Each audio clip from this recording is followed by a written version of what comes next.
तो हम बॉर्डर के लोग हैं, जब गोला बारी हमें चल रहे हैं, किसी ने हमारी सुनता कोई नहीं है। इसलिए हम बॉर्डर के लोग हैं, हमें बिल्कुल मोर्चा शोर्चा भी कोई गवर्नमेंट ने नहीं दिया अभी।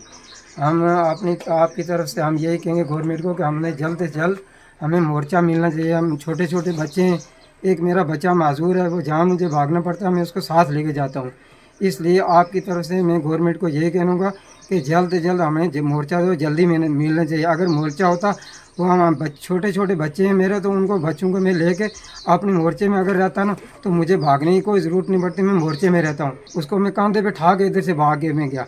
इसलिए मेरे आपकी तरफ से यही गुजारिश है गवर्नमेंट को कि हमें जल्दी जल्दी मोर्चा मिलना चाहिए। अगर मोर्चा मिल जाए तो हम चलो गरीब आदमी चलो मोर्चे में रहेंगे, तो आई हुई तो वापस रहा तो घबराहट ही लग रही है। लेकिन अल्लाह करे थोड़ा शीश फायर का बोल रहे हैं, अगर शीश फायर हो तो हमारे लिए ये बेहतर है। इजलास के रहने वाले हैं, यहाँ पे सीमावर्ती मतलब बॉर्डर बिल्कुल पास है।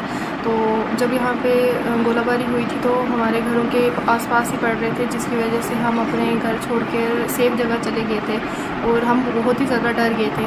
तो ना यहाँ पे कोई बैंकर है। हम गवर्नमेंट से अपील करते हैं कि इस एरिया में एक हमें बैंकर दिया जाए, क्योंकि हम बार बार अपना घर बार छोड़कर बाहर नहीं जा सकते।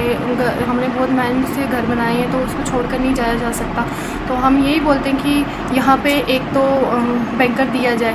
बट अब अभी जो सीज़ फायर हुआ है उससे हम खुश हैं, हम वापस आ चुके हैं घर। यहाँ पे भी दुकानें सब खुल चुकी हैं और लोगों के जो दिल में थोड़ा डर था वो बैठ चुका है। बट अभी भी कुछ कहा नहीं जा सकता कि कब शुरू हो जाए।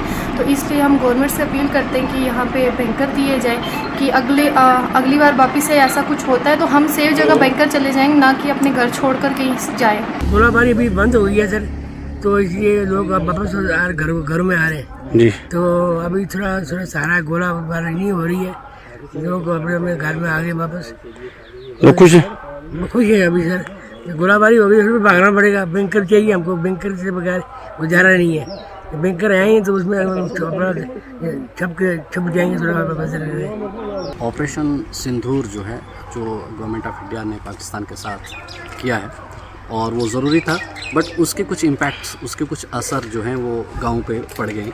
उसकी वजह से यहाँ से माइग्रेशन हुई, क्योंकि पाकिस्तान ने भारत की सेना के साथ तो मुकाबला नहीं किया, उसने सिविलियंस को टारगेट किया और पर्टिकुलरली हमारे गाँव को, हमारे शहर को टारगेट किया, और जिसमें सिविलियन की कैजुअलिटी भी हुई है हमारे शहर के अंदर। तो उसको ध्यान में रखते हुए मैं यही गवर्नमेंट ऑफ इंडिया से रिक्वेस्ट करूँगा कि हमारे यहाँ बंकर्स जो हैं वो दिए जाएं। अगर बंकर्स होंगे तो हौसले तो आज भी लोगों के बुलंद हैं, इस सीमा के लोगों के।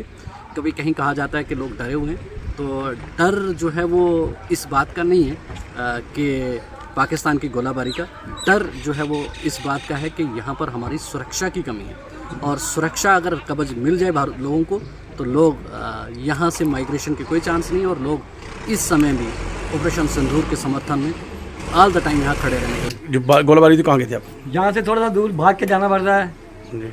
फिर फायर तो बहुत आता है ना, किसी वक्त भी फायर आ सकता है जी। हाँ। तो कितने दूर है पाकिस्तान यहाँ से? ये हवाई तो 1 किलोमीटर ही है जी। तो अब घर से गए थे, वापस आए तो कैसा लग रहा है आपको? लग क्या रहा था, फिर वही बात है बस, कब फायर आ जाए कब क्या होगा, इसलिए मोर्चे ज़रूरी है।